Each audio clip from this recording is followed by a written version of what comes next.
जय श्री राम दोस्तों, स्वागत है आप सभी का सनातन धर्म यात्रा में। दोस्तों, अक्सर आप सभी ने नवबौद्धों को ये चिल्लाते सुना होगा कि सनातन धर्म में स्त्रियों का सम्मान नहीं है। साथ ही आप ये भी जानते हैं कि इस्लाम के मोहम्मद साहब ये कहते थे कि औरतें जिस देश को चलाती हैं या जिस पर शासन करती हैं वो देश धिक्कारने योग्य होता है।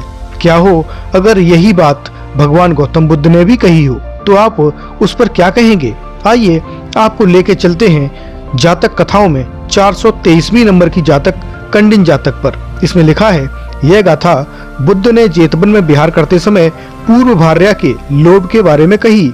वह कथा 8वें परिच्छेद में इंद्रिय जातक में आएगी।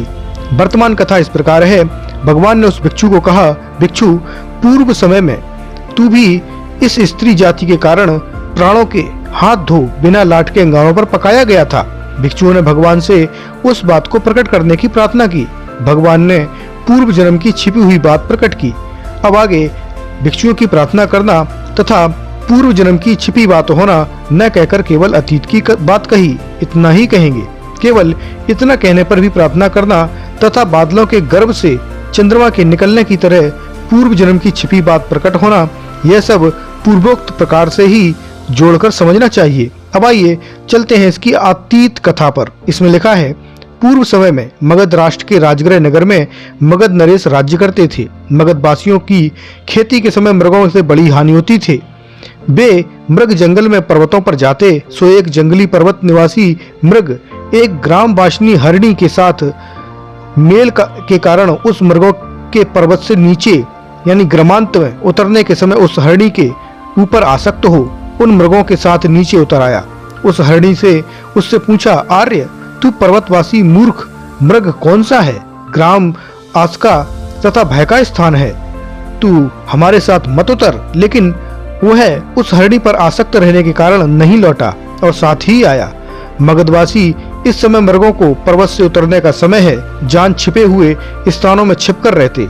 उन दोनों के आने पर मार्ग पर ही एक शिकारी एक छिपे स्थान पर खड़ा था। हरिणी ने मनुष्य गंध सूंघकर एक शिकारी छिपा होगा सोच उस बाल यानी मूर्ख मृग को आगे कर पीछे पीछे हो ली। शिकारी ने एक ही बाण के प्रहार से उस मृग को वहीं गिरा दिया। हरिणी आहत जानकर छलांग मारकर हवा की गति से भाग गई। शिकारी छिपे हुए स्थान से निकल मृग को काटकर अग्नि जलाकर बिना लाट के अंगारों पर मधुर मांस को पकाकर खाना खाकर पीकर और रक्त की बूंदें चूते समेत मांस को बहेगी और इसे देखकर बच्चे संतुष्ट होंगे, इसके लिए अपने घर ले गया। उस समय बोधिसत्व ने उस जंगल में देवता होकर जन्म लिया था। उन्होंने उस घटना को देख सोचा, ये मूर्ख मृग न तो माता के लिए मरा न पिता के लिए मरा, यह तो कामुकता के लिए मरा।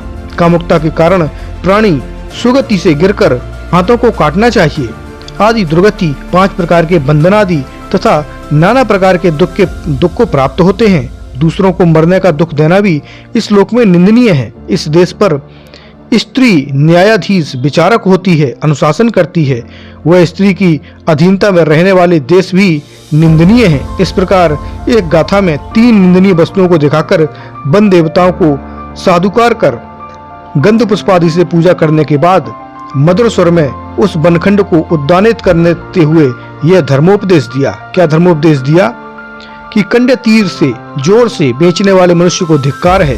जिस जनपद पर स्त्रियां संचालन करती हैं उस जनपद को धिक्कार है। जो सत्व यानी प्राणी स्त्रियों के बसीभूत होते हैं उन प्राणियों पर धिक्कार है। तो दोस्तों, यहाँ पर आपने देखा कि भगवान गौतम बुद्ध का पूर्व जन्म जो कि एक बोधिसत्व था, वो क्या कह रहा है कि जिस जनपद पर स्त्रियां शासन करती हैं या संचालन करती हैं उस जनपद पर धिक्कार है।